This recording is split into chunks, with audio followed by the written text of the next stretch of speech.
हरी बोल। तो 2 दिन की क्लास बहुत ज़्यादा गंभीरतापूर्वक श्रवण थी तो नहीं, पर फिर भी यहाँ आने का साहस कर रही हूँ। कुछ रह जाए या गलत बोल दूँ तो। वैसे एक और व्यक्ति है, हमको फुल कॉन्फिडेंस है कि वो भी बता सकता है पूरी लीला है, गरिमा माता जी। वो भी यहाँ नहीं थी 2 दिन, लेकिन वो बता सकता। तो पिछले 2 दिन की कथा को शॉर्ट में समराइज करेंगे। 5 शिक्षा है, मुझे समराइज इन 5 पॉइंट्स। पहली शिक्षा कि हमारा टारगेट है कृष्ण प्रेम, और जो भी कुछ हमारे प्रयास हैं हम वही पाना चाह रहे हैं। तो यहाँ से इम्पोर्टेंस आती है कि अभी का जो प्रसंग चल रहा है, जो हम गौ कथा श्रवण कर रहे हैं, वो कितनी इम्पोर्टेंट है कि महाप्रभु प्रेम दान करने निकले हैं। तो उनके जो प्रेम दान की लीला है, लोचन दास ठाकुर कह रहे हैं कि ये कथा को जो श्रवण करेगा वो बिना विलंब के जो है उसको कृष्ण प्रेम की प्राप्ति होगी। तो एक छोटा सा सेंटेंस है, लेकिन कितनी गहराई है इसमें कि जो श्रवण करेगा प्रेमदान की लीला का, उसको प्रेमदान मिलेगा, कृष्ण प्रेम मिलेगा। तो यहाँ पर कुछ डिटेल्स मामा ने बताई थी कि श्रवण किस तरह का होना चाहिए। तो श्रवण में हमें जो है संकल्प बुद्धि से श्रवण करना है कि जो कुछ भी हम श्रवण करें उसको बिना विलंब उसका पालन करेंगे, और वो सुनने के बाद उसी पर हमारे आगे का जो एक्शन प्लान है, जो हम सेफेस्ट साइड लेके चलते हैं, वो उसी पर निर्भर करें। तो प्रेम तक पहुंचने का तरीका है पहले तो अच्छी तरह से जानना, जानने के लिए सतत प्रयास और संकल्प बुद्धि से जानना, और फिर सिर्फ जानना नहीं, जो हम सुन रहे हैं उसको मानना, और फिर दैट मीन्स कि श्रद्धा पूर्वक श्रवण होना चाहिए। और भगवान को जानने के लिए, उनकी लीलाओं को, उनके भक्तों के साथ इंटरेक्शंस को जानने के लिए एक और इम्पोर्टेंट चीज है लोलुपता। तो वो लालच होना चाहिए कृष्ण प्राप्ति के लिए भी, प्रेम प्राप्ति के लिए और भगवान को जानने के लिए, हर चीज के लिए। जब तक बहुत ज्यादा हमारा इंटेंस डिजायर नहीं होगा, तब तक हम उसको बहुत अच्छी से जान ही नहीं पाएंगे, और जानकर के पालन भी नहीं करेंगे अगर हम उसकी बहुत ज्यादा अर्जेंसी फील नहीं करेंगे। तो लौल्यम जरूरी है, विश्वास पूर्वक श्रवण करना है, संकल्प बुद्धि से श्रवण करना है, और सरेंडरशिप से श्रवण करना है कि एक बार श्रवण कर लिया फिर अपनी बुद्धि जो है, जो बहुत ज्यादा चलती है, उसको थोड़ा साइड रखना है। ऐसा मैंने ग्रहण किया। तो ये है क्वालिफिकेशंस, ये पहला पॉइंट था। दूसरा पॉइंट ये आया कि महाप्रभु ये प्रेमदान की लीला जो अब चल रही है मध्य खंड में, तो हमारे लिए क्या कर रहे हैं, क्या कुछ कर रहे हैं। तो परम भोक्ता ने परम सन्यासी रूप धारण किया है हम पतितों का उद्धार करने के लिए, और फिर प्रेम के लक्षण प्रकट किए हैं। प्रेम दान तो करें, लेकिन हम पहचानेंगे कैसे उस प्रेम को। तो वो प्रेम के लक्षणों को प्रकट करके बता रहे हैं, बार बार रिपीट हो रहे हैं कि वो क्या उनका फीलिंग है, और संकीर्तन आंदोलन जो है उसको प्रकट करना है।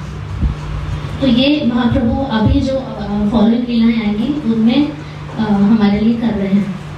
फिर उसके बाद जब लीलाएं स्टार्ट हुई तो पहली बात थी कि अपने जो शिष्य हैं उनको दिव्य ज्ञान दिया महाप्रभु ने, और क्या कहा, उन्होंने कहा कि कृष्ण भक्ति ही विद्या है, उसके अलावा जो कुछ भी है वो सब अविद्या है। तो और कृष्ण की प्राप्ति कैसे हो सकती है? केवला भक्ति से, अनन्य भक्ति से ही कृष्ण की प्राप्ति हो सकती है, और कृष्ण को प्राप्त करेंगे। भक्ति ही कृष्णाकर्षणी है, जैसा कि हमने गोलों में पढ़ा है। ये शिक्षाएं दी, तो वही वाली चीज है कि ये जो भी श्रवण करेगा, महाप्रभु ने बोलना स्टार्ट किया, समझाना स्टार्ट किया, इन सब चीजों का जो श्रद्धा पूर्वक संकल्प बुद्धि से हम श्रवण करेंगे तो कृष्ण भक्ति ही विद्या है। तो इसका मतलब बाकी सारी चीजों से बिल्कुल चित्त हटा लेना चाहिए इमीडिएटली। फिर उसके बाद दूसरी लीला जो भगवान ने की, वो अपनी माता को प्रेमदान दिया। तो जब गया यात्रा से भगवान वापस आए तो उनको देख करके माता को भक्त का आइडेंटिफिकेशन तो था ही, क्योंकि वो भी भक्त हैं और बचपन से गौरव को भी देखती आई। तो उन्होंने कहा कि तुमने जो गया से तुम प्रेम धन लेकर आए हो मुझे दे दो। तो ये तो फीलिंग आई एक माँ की, अपना हक जताया उन्होंने और मांग लिया। तो ये शो कर रहा है कि कितना उनमें इंटेंस डिजायर है लॉलो पे। लॉलियम जो क्वालिफिकेशन है यहाँ से दिखती है कि उन्होंने कहा कि आप मुझे दे दो जो भी तुम लाए हो। लेकिन फिर वैष्णव भी हैं तो उन्होंने सोचा कि इस तरह से वैष्णव को कंट्रोल करना तो ठीक नहीं होगा, तो फिर थोड़ा सा दैन्य जो कि है उनमें उसको प्रकाशित नहीं किया था पहले सेंटेंस में। पहले सेंटेंस में प्रेम प्रकाशित हो रहा था, तो फिर उसके बाद कहा कि नहीं, अगर तुम समझो, ठीक समझो तो मुझे दे दे।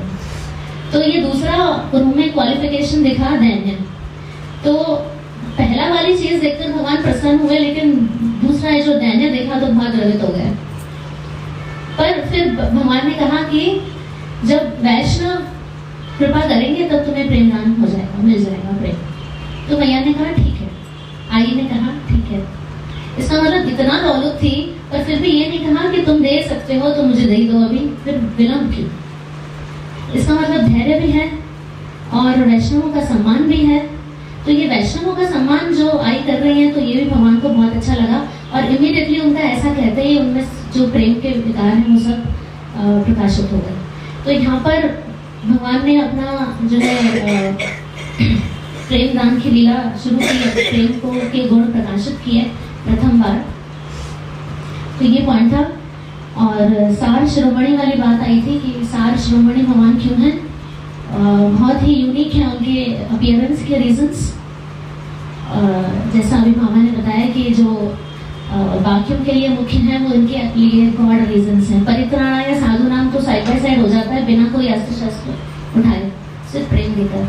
तो मुख्य रीजन जो है राधा के प्रेम की क्या सीमा है, राधा क्या फील कर रही है जब मैं रेसिप्रोकेट करता हूँ, वो मुझसे कितना प्रेम करती है, ये सब कुछ फील करने के लिए मतलब कोई ऐसी चीज है जो भगवान सारे गुणों से संपन्न होकर भी कुछ चीज है जो रह गई है, समझ नहीं पा रहे हैं, उसको समझने अपने पर्सनल रीजन से आए हैं और साइड बाय साइड बाकी सब काम हो गए हैं एज अ बाई प्रोडक्ट। तो इसलिए वो सारे अवतारों में शिरोमणि हैं, भाव लेकर आए हैं राधा का और उसी भाव में इतना टाइम रहे हरि बोल सारा जीवन वो अभी नेक्स्ट 24 इयर्स के जो उनके रहेगी लीलाएं उसमें दिख जाएगा वो कितना कृष्ण को कितना मिस कर रहे हैं। अचिंत्य हरि बोल। थैंक यू आपने मुझे चांस दिया।